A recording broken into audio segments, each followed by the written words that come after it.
voulez voir le président? Vous voulez voir le président? C'est pas vrai, putain! Troisième fois!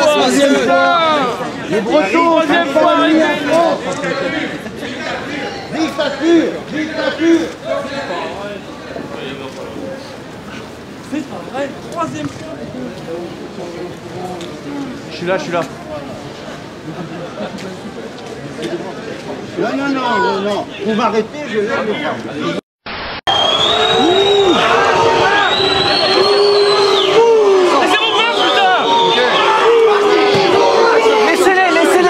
Laissez-les, donnez-lui de l'air.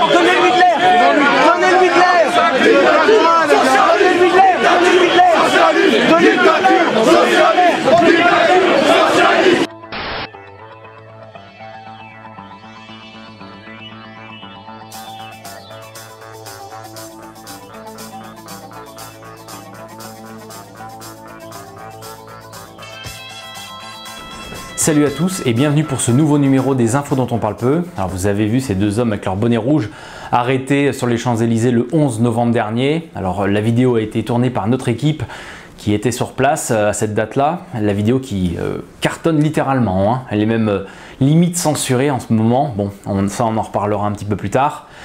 En tout cas, j'ai reçu un message de ces deux bonnets rouges. Alors je vais vous lire leur message. Bonjour, votre vidéo sur les champs me met en scène avec mon père. Merci. Nous n'étions pas violents et le seul motif de notre interpellation par la police, avoir un bonnet rouge. C'est une honte. Les médias et les politiques nous dépeignent comme des ultras de l'extrême droite alors que nous sommes venus seuls, sans mouvement politique, sans ordre et nous ne sommes pas encartés, ni membres d'un mouvement d'extrême droite. Nous sommes venus dans le seul but de manifester notre mécontentement général. En effet, le 11 novembre n'est pas le meilleur jour pour cela, mais quand les hommes et femmes qui nous dirigent ne représentent pas la France, avec ses valeurs, alors je pense que n'importe quel jour est bon pour huer nos dirigeants. Pour info, nous sommes sortis du commissariat du 19e vers 15h45 après avoir signé un formulaire de vérification d'identité sans motif. Ceci a été ordonné par le préfet. Voilà. Alors bon, le lendemain, le 12, Manuel Valls était invité d'RMC. Alors il a déclaré, je cite, ces protestataires viennent de groupes bien identifiés qu'on a vu notamment lors des manifestations du mariage pour tous, qui s'en sont pris aux forces de l'ordre. Bon, on voit très bien que sur la vidéo que les provocations viennent non pas de gens d'extrême droite au départ, mais en tout cas ils viennent bel et bien des forces de l'ordre qui s'en prennent aux bonnets rouges, qui les arrêtent plusieurs fois sans aucun motif. Donc là, on se demande dans quel pays on vit, hein. Et puis bon, les médias qui ont raconté bien évidemment que seuls les groupes d'extrême droite avaient sifflé le président, etc. Ça c'est aussi ridicule, hein. Si on regarde dans les vidéos de n'importe quel média qui manipule pas ces images, on voit bien et on entend bien que c'est l'ensemble des Champs-Élysées qui siffle François Hollande. Alors puisqu'on parle de désinformation, puisqu'on parle d'arrestation arbitraire, puisqu'on parle de censure également, alors il est quand même à noter que plusieurs censures et arrestations ont été faites cette semaine. Alors pour démarrer, le fondateur du site Hollande-démission.fr a été arrêté, motif invoqué, outrage au président. Laurent Oberton et son livre Utoya a été censuré par SOS Racisme. Ensuite, 5 livres ont été censurés, dont un complètement interdit, donc Anthologie des propos contre les juifs, le judaïsme et le sionisme par Paul-Éric Blanc-Rue, qui a été totalement interdit, La France juive d'Édouard Drummond, Le salut par les juifs de Léon Bloy, le juif international d'Henry Ford, La controverse de Sion de Douglas Reed, tout ça ont été censurés et devront couper de nombreux passages. Donc vraiment, ça sent vraiment très très mauvais dans notre pays. Nous, on va passer au sommaire de cette émission, on va parler d'infos internationales, où on va notamment parler du retrait éventuel des États-Unis d'Afghanistan. On va voir que c'est un peu du pipeau. Puis on va voir aussi ce qui se passe véritablement en Afghanistan. On va parler d'économie. On va parler notamment des taxes qui vont nous tomber sur le coin de la figure en 2014. Et enfin, on va terminer avec la santé environnement. On va parler de nucléaire. On va parler des tremblements de terre qui se sont déroulés. Voilà, on a un gros sommaire devant nous. Alors attachez vos ceintures et on y va. On attaque les infos internationales et une petite brève sur la Corée du Nord pour démarrer. Bon, on n'en est pas encore au même niveau en France, quoique, on commence à se rapprocher. En tout cas, en Corée du Nord, des dizaines de gens ont été exécutés pour avoir regardé des films étrangers. On parle maintenant de Barack Obama, des Américains et de l'Afghanistan, comme promis dans le sommaire. Barack Obama qui a évoqué la fin prochaine de la mission de combat américaine en Afghanistan, assurant que le noyau central d'Al-Qaïda est en route vers la défaite. Ça, c'est quand même assez bizarre, étant donné que pratiquement chaque semaine, je vous donne des infos, comme quoi en Afghanistan, il continue d'y avoir des bombardements, des explosions, des attentats, etc. Je vois pas très bien où est la fin d'Al-Qaïda là-dedans. Il a révélé qu'avec la fin prévue de la mission de l'OTAN en Afghanistan fin 2014, quand le transfert des prérogatives de sécurité aux Afghans serait complet, de nombreux militaires américains reviendraient dans leur pays. Bon, alors là, on apprend une autre information entre-temps, c'est que la production d'opium en Afghanistan a bondi à des niveaux records cette année. On parle de 5500 tonnes d'opium, soit 49% de plus que l'an dernier, et plus que toute la production du reste du monde. Alors, je ne sais pas où est-ce que Barack Obama voit qu'on a gagné la partie contre Al-Qaïda et puis la partie contre la drogue.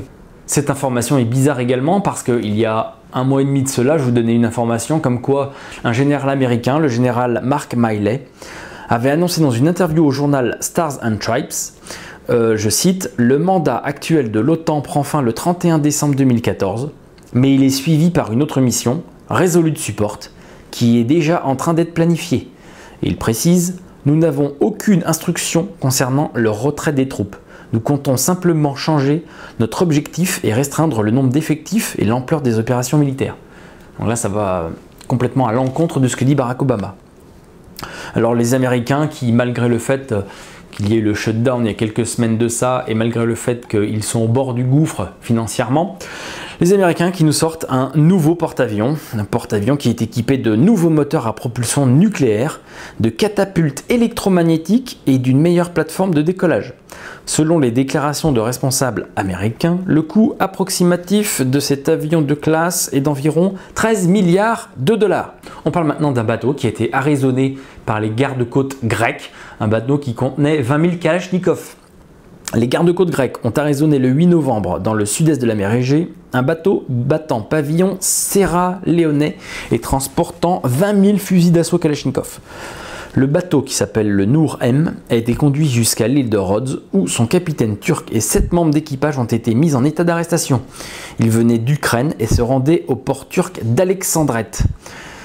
Alors, en plus des armes, le bateau transportait, selon l'agence, une grande quantité d'explosifs.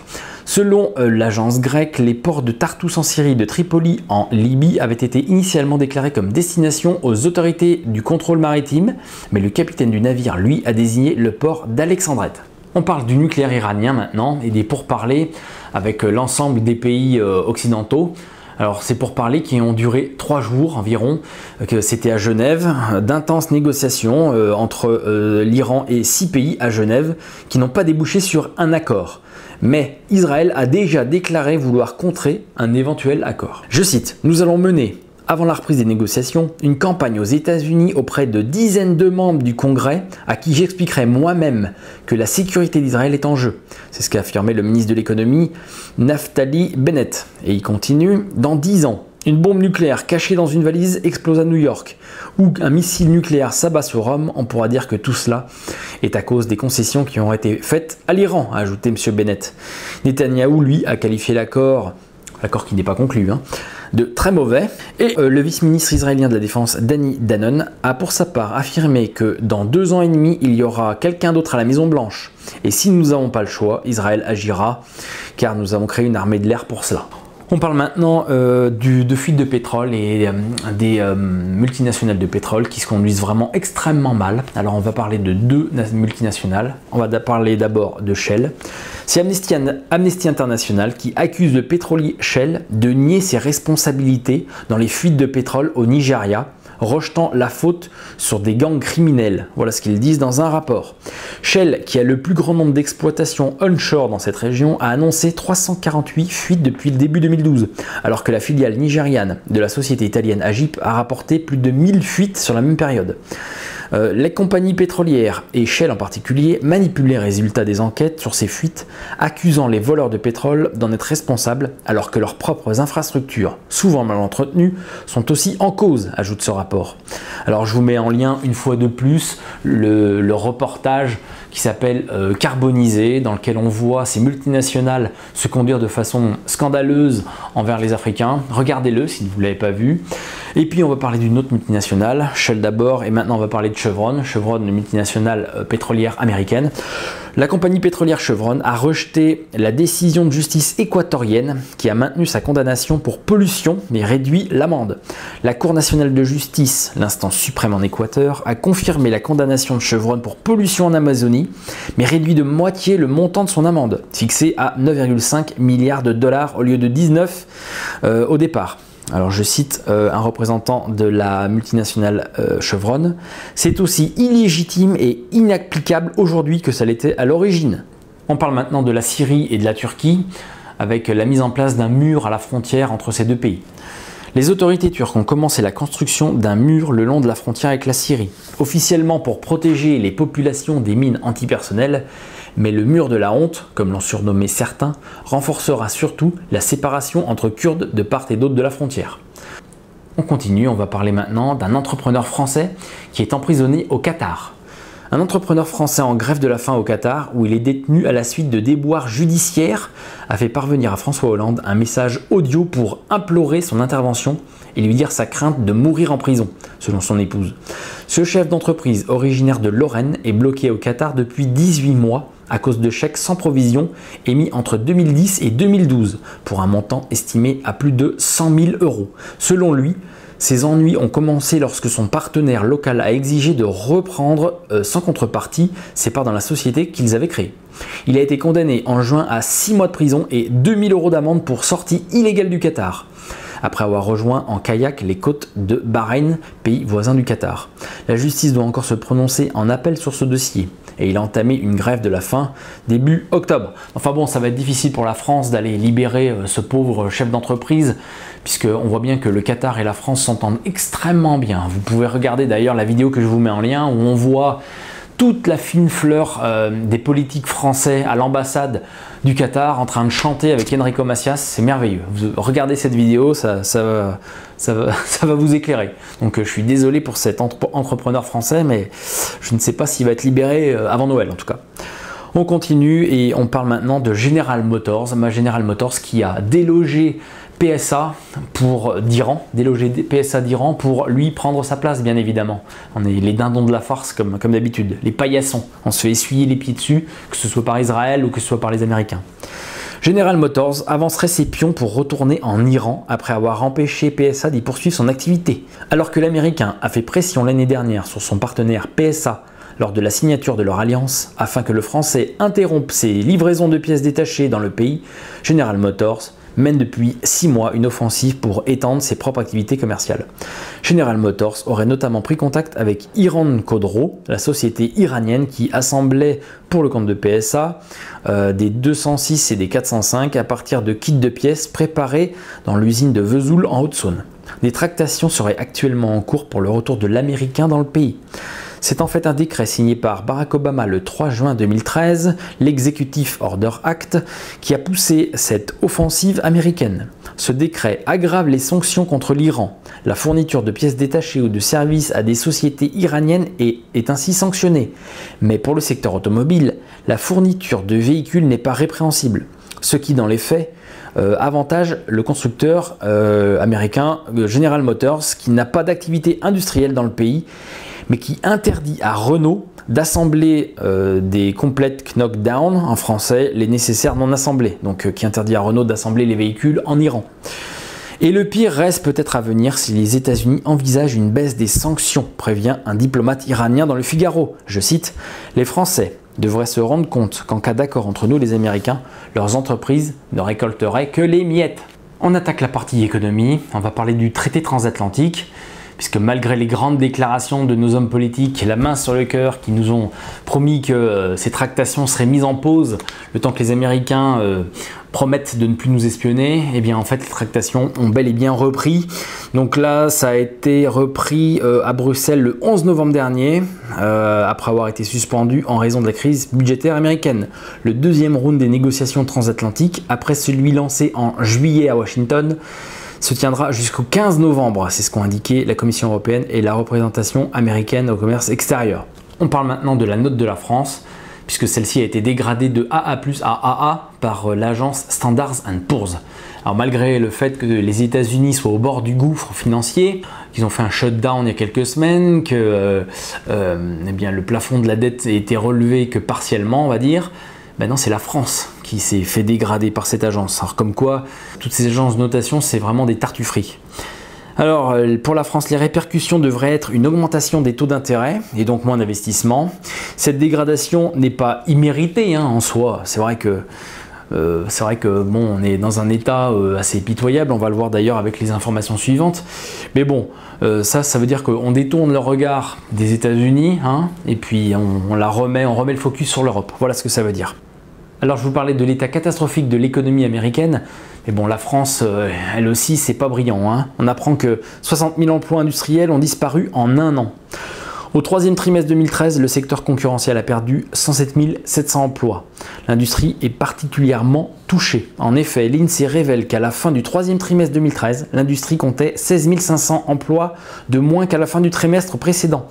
Elle employait 3 195 millions de salariés.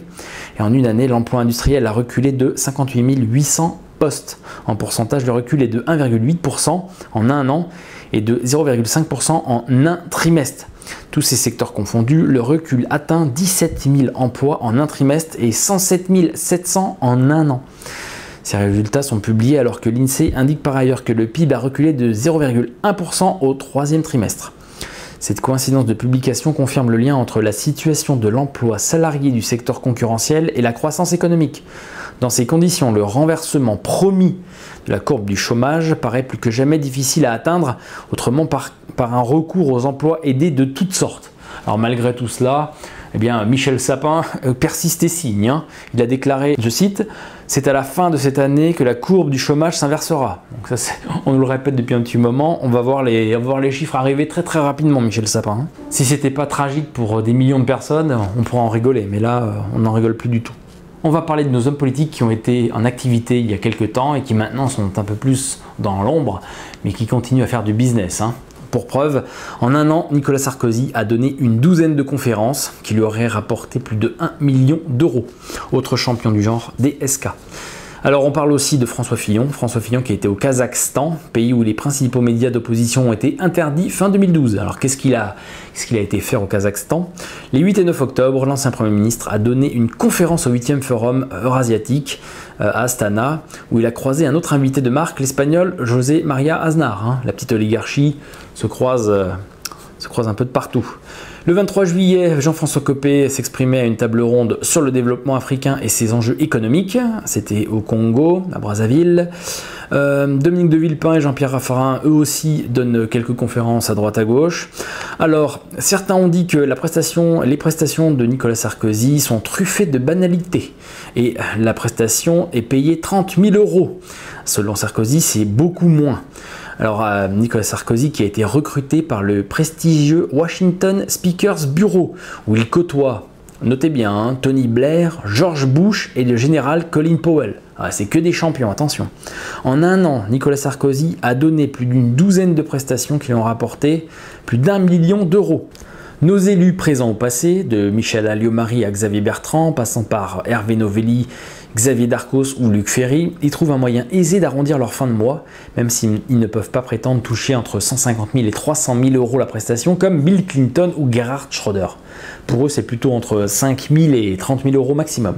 La seule exception, c'est Dominique Strauss-Kahn, qui a parlé le 31 octobre dernier à Séoul pour le constructeur automobile Hyundai. Grâce à son anglais parfait et à son expertise financière, il obtient facilement des cachets entre 50 000 et 150 000 € la demi-heure.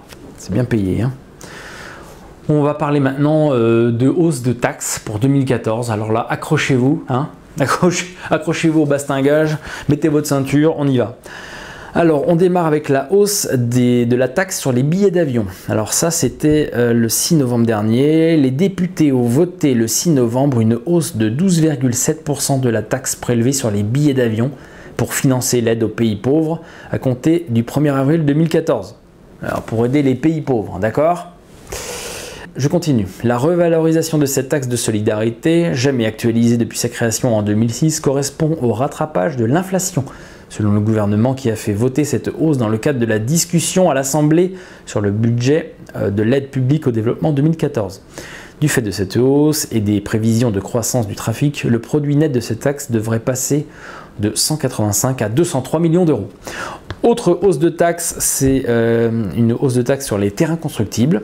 Alors, cette taxe prévoit de majorer la valeur locative des terrains constructibles situés dans les communes où la taxe sur les logements vacants s'applique. Résultat, leur taxe foncière risque de bondir. Concrètement, le texte prévoit que la valeur locative du terrain sur laquelle s'applique la taxe foncière sera majorée de 25% plus 5 € par mètre carré en 2014 et 2015. Alors, si on prend un exemple d'un terrain de 1000 m² dont la valeur locative est actuellement de 300 €, en 2014, la valeur locative sera de 300 plus 300 fois 25% plus 1000 fois 5 €, soit 5 375 €. La loi prévoit aussi qu'à partir de 2016, la majoration sera de 25% plus 10 € par mètre carré, soit dans notre exemple précédent, une valeur locative de 10 375 €. Alors, autre taxe, autre augmentation de taxe, c'est une taxe sur les assurances vie. Alors, le gouvernement veut davantage taxer en cas de succession les contrats supérieurs à 1 million d'euros par bénéficiaire. Ces héritiers seront imposés à 31,25% contre 25% aujourd'hui, après un abattement de 152 500 €, ce qui devrait faire grincer beaucoup de dents, car la note fiscale de nombreux détenteurs d'assurance vie n'en finit plus de grimper. Les prélèvements sociaux sur les vieux contrats d'assurance vie en unité de compte viennent ainsi de passer à 15,5%. Jusqu'à présent, ces contrats étaient imposés au taux historique plus faible. Cette mesure rétroactive touche plus de 7 millions de personnes. Alors si on rajoute en plus de cela une taxe sur la résidence principale qui se prépare, pas totalement conclue, eh bien on peut dire que l'année 2014 va être vraiment difficile. Alors n'oublions pas quand même que tout cet argent ramassé, c'est toujours pour bien sûr rembourser les crédits, rembourser la dette française, rembourser les intérêts de la dette qui continuent de grimper extrêmement vite malgré ce qu'on vous dit à la télévision, à la radio. On paye 100% de l'impôt sur le revenu, va payer les intérêts de la dette de la France, soit 50 milliards d'euros. 50 milliards d'euros par an qu'on rembourse aux banques et qui ne couvrent pas le trou, c'est juste les intérêts de la dette. Et là, on a 4 hausses et croyez-moi, ça va continuer parce qu'on ne pourra pas s'en sortir. Avec ces hausses de taxes et avec la dette française qui s'envole de plus en plus, on se dit que l'État français devrait montrer l'exemple et serrer la ceinture au maximum. Eh bien, on apprend que la résidence secondaire du Premier ministre dans le Morbihan est gardée 24 h sur 24 par 21 gendarmes. Lors de ces rares séjours, un hélicoptère complète le dispositif. Logés dans un hôtel 3 étoiles, les militaires sont cependant assujettis au menu ouvrier. Ah ouais, on ne plaisante pas en temps de crise. À l'intérieur de la propriété se trouvent les véhicules, les militaires bullent entre belote et ronde de routine. Les voisins ont compté, il y en a 21 en tout. Ils se relaient par groupe de 3 toutes les 3 heures. Les autres patientent dans un hôtel-restaurant du Tur du Parc, une commune voisine. Quand l'ancien maire est de retour, toute la presqu'île est au courant. Un hélicoptère est là en permanence, soit il tourne au-dessus, soit il attend avec le pilote et le copilote dans le champ d'en bas de la maison. À la Croix du Sud, hôtel-restaurant 3 étoiles, où les gendarmes se reposent, le cadre est confortable. Les fonctionnaires sont régalés aux frais de la République, mais sans excès. Ils sont logés dans une partie de l'hôtel réservée aux séminaires et prennent le menu du jour. Ah, quand même, précise le personnel. Lors des relèves, ce ne sont pas moins de 42 gendarmes, soit 2 équipes qui sont à table. Alors quand on entend Manuel Valls, le 12 novembre sur RMC, qui nous dit que à cause des portiques que les manifestants brûlent, on doit mettre des forces de l'ordre de plus en plus pour assurer la sécurité, et puis donc que ces forces de l'ordre là ne sont pas ailleurs pour servir les Français. Eh bien on voit par exemple qu'il y a 21 gendarmes qui gardent une maison vide pendant toute l'année. Voilà. Alors la dette de la France continue de s'envoler, mais bon, on apprend quand même que l'État va emprunter 4,5 milliards sur les marchés financiers en décembre pour solder la dette issue du naufrage du Crédit Lyonnais. Donc on est tous punis pour une affaire qui ne nous concerne pas. On continue et on apprend que les syndicats ont été financés par le patronat à hauteur de plusieurs millions d'euros. Un ancien haut responsable des organisations patronales françaises, Denis Gauthier-Sauvagnac, a avoué avoir secrètement financé les principales confédérations syndicales françaises à hauteur de dizaines de millions d'euros. L'ancien chef de la Fédération patronale de la métallurgie a reconnu devant le juge que des retraits de 16,5 millions d'euros en liquide des caisses de l'entraide professionnelle des industries et des métaux étaient destinés aux syndicats. Ces paiements se sont échelonnés entre 2000 et 2007. Denis Gauthier-Sauvagnat était considéré comme un rival de Laurence Parisot, dirigeante du MEDEF, en désaccord avec Sarkozy sur plusieurs dossiers. En 2007, Gauthier-Sauvagnat a comparu pour abus de confiance et pour travail dissimulé, pour avoir versé à des salariés de l'UIMM en espèces des compléments de rémunération. Alors Arnaud Linderhardt, l'un des prédécesseurs à la tête de l'UIMM de 1985 à 1999, a affirmé le 9 octobre que les bénéficiaires des enveloppes d'argent liquide étaient les 5 syndicats représentatifs. Il s'agit de la Confédération Générale du Travail, donc la CGT, la Confédération Française Démocratique du Travail, CFDT, la Confédération Française des Travailleurs Chrétiens, CFTC, et la Confédération Générale des Cadres, CGC, et de la Confédération Générale du Travail Force Ouvrière, CGT-FO. Voilà, tout ce beau monde est corrompu jusqu'à l'os. On continue, et on va parler maintenant du Portugal. Le Portugal où ça va pas forcément mieux, et où le FMI va verser une nouvelle tranche d'aide. Le Fonds monétaire international a jugé que le Portugal était sur la bonne voie. Très bien. Sur la bonne voie pour respecter les conditions qui lui ont été fixées dans le cadre de son plan de sauvetage et a versé une nouvelle tranche de 1,9 milliard d'euros d'aide au pays. Le Premier ministre portugais a déclaré cette semaine que le pays était décidé à sortir de son plan de sauvetage comme prévu en juin 2014 et à recommencer à se financer sur les marchés au lieu de compter sur ses bailleurs de fonds internationaux. Alors bon, si on jette un petit coup d'œil sur internet, on voit bien que les taux d'intérêt des emprunts portugais sur 10 ans sont aujourd'hui aux alentours de 6%. Donc c'est pas gagné, de retomber en dessous des 4% ou à peu près à 4% pour que ce soit à peu près viable. Voilà, surtout avec un taux de chômage d'environ 17% au Portugal. On parle maintenant de l'Ukraine qui compte atteindre l'autosuffisance gazière d'ici 2020. C'est ce qu'a déclaré le président ukrainien à Kiev, Viktor Yanukovych, et d'ajouter que selon un scénario optimiste, Kiev pourrait commencer à exporter du combustible bleu. Alors voilà une information très importante qui pourrait changer la donne en Europe. En effet, l'Ukraine est restée proche de la Russie car elle est dépendante du gaz russe, et l'Europe aussi est dépendante du gaz russe.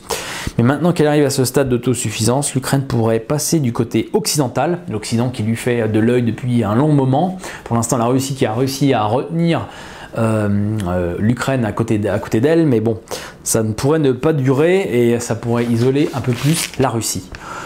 On va parler maintenant des banques. On va parler de la HSBC. La HSBC qui est à son tour visée par des enquêtes sur de possibles manipulations sur le marché des changes. La Financial Conduct Authority avait indiqué au printemps enquêter sur de possibles manipulations sur l'énorme marché des changes, 5300 milliards de dollars par jour, et des investigations depuis se sont étendues à la Suisse et aux États-Unis. L'an dernier, HSBC s'est vu infliger une amende de 1,9 milliard de dollars pour des carences en matière de lutte anti-blanchiment au Mexique et dans d'autres pays. Alors pour ceux qui n'ont pas vu la vidéo d'Elizabeth Warren qui pose les questions aux responsables US pour savoir qu'est-ce qu'il faut faire pour fermer une banque qui fait non seulement du trafic mais qui donne la possibilité à des trafiquants d'héroïne d'importer de la drogue aux États-Unis. Je vous conseille de regarder, je vous la mets en lien bien évidemment. Alors pour terminer cette partie économie, un petit lien assez intéressant. Alors si vous voulez savoir qu'est-ce que fait votre banque avec votre argent, eh bien regardez le lien. Donc voilà, vous pouvez regarder, jetez-y un coup d'œil, c'est assez sympathique. Comme ça, vous êtes au courant de ce que fait votre banque. On passe à la partie santé-environnement maintenant et on va parler d'abord d'armes chimiques en France, des armes chimiques qui ont été testées par la France près de Paris. Alors pendant plusieurs années, les militaires français ont procédé à des essais d'armes chimiques à 40 km de Paris. L'interview de Daniel Froment, 72 ans, ingénieur militaire retraité, est intéressante à lire. Je vous laisse lire toute l'interview par vous-même. Alors on apprend notamment que les tests chimiques avaient lieu sur des animaux, des chiens, des cochons, rats, chimpanzés, mais jamais sur des hommes. Bon, on est déjà rassuré. On a la confirmation également que pendant la guerre Iran-Irak, le régime de Saddam Hussein pouvait se fournir en armes chimiques auprès des Occidentaux sans aucun problème. On parle maintenant des 100 000 Britanniques invités à publier leur génome sur le net. Incroyable. 100 000 volontaires britanniques pourraient mettre à disposition leurs informations génétiques à n'importe qui dans le monde. Certains scientifiques mettent en garde contre le Personal Genome Project. Ce projet, aux États-Unis, permet aux gens d'en savoir un peu plus sur leur profil génétique et de contribuer au progrès de la science médicale. Des bénévoles américains et canadiens ont déjà rejoint le projet. Pour participer, les gens doivent avoir au moins 18 ans et selon Reuters, après avoir obtenu leur analyse de génome, ils auront une période de réflexion de 4 semaines avant de décider s'ils souhaitent que leurs données soient en ligne ou non. Selon Stephen Beck, professeur de génétique médicale à l'Institut du cancer de l'UCL et directeur du projet britannique, découvrir le rôle du code génétique peut aider à combattre les maladies complexes comme le cancer. On continue, on va parler d'Areva qui va étendre sa zone de stockage à La Hague. Areva a augmenté de 30 à 35% sa capacité d'entreposage de déchets nucléaires hautement radioactifs issus de la production française d'électricité. La société a inauguré officiellement ce hall de 525 m² d'une durée de vie de 100 ans. Bon, on peut quand même se poser la question, et après 100 ans, qu'est-ce qu'on va en faire de ces déchets? Parce que les déchets nucléaires, ça dure beaucoup plus que 100 ans, hein, c'est pratiquement éternel. 4212 conteneurs de verre de 1,40 m de haut contenant la haute radioactivité extraite des combustibles irradiés en centrale peuvent y être entreposés dans des puits d'une vingtaine de mètres de profondeur. On va parler maintenant de la vaccination contre la grippe A qui accrut le risque de narcolepsie. Une étude montre que la campagne de vaccination de 2009 contre la grippe A a provoqué des cas de narcolepsie. La cause exacte de cet effet secondaire n'est pas encore identifiée. Ça encore, c'est une interview à lire, je vous mets le lien bien évidemment. Une interview à lire du neurologue Yves Dauvilliers, alors je vous cite un extrait. Notre étude a porté sur 59 personnes ayant déclenché une narcolepsie après cette grande campagne de vaccination française. Ils souffraient de 2 symptômes caractéristiques de la pathologie, une somnolence diurne excessive et des pertes brutales de tonus musculaire. Nous avons alors comparé leur historique médical avec celui de 135 non-narcoleptiques du même âge et du même sexe et de la même zone géographique. Résultat de cette analyse, le seul critère significatif qui différenciait les deux groupes était la vaccination contre la grippe A, H1N1. 35 des 51 narcoleptiques l'avaient reçu, donc 52,5% contre seulement 17,8% dans le groupe témoin.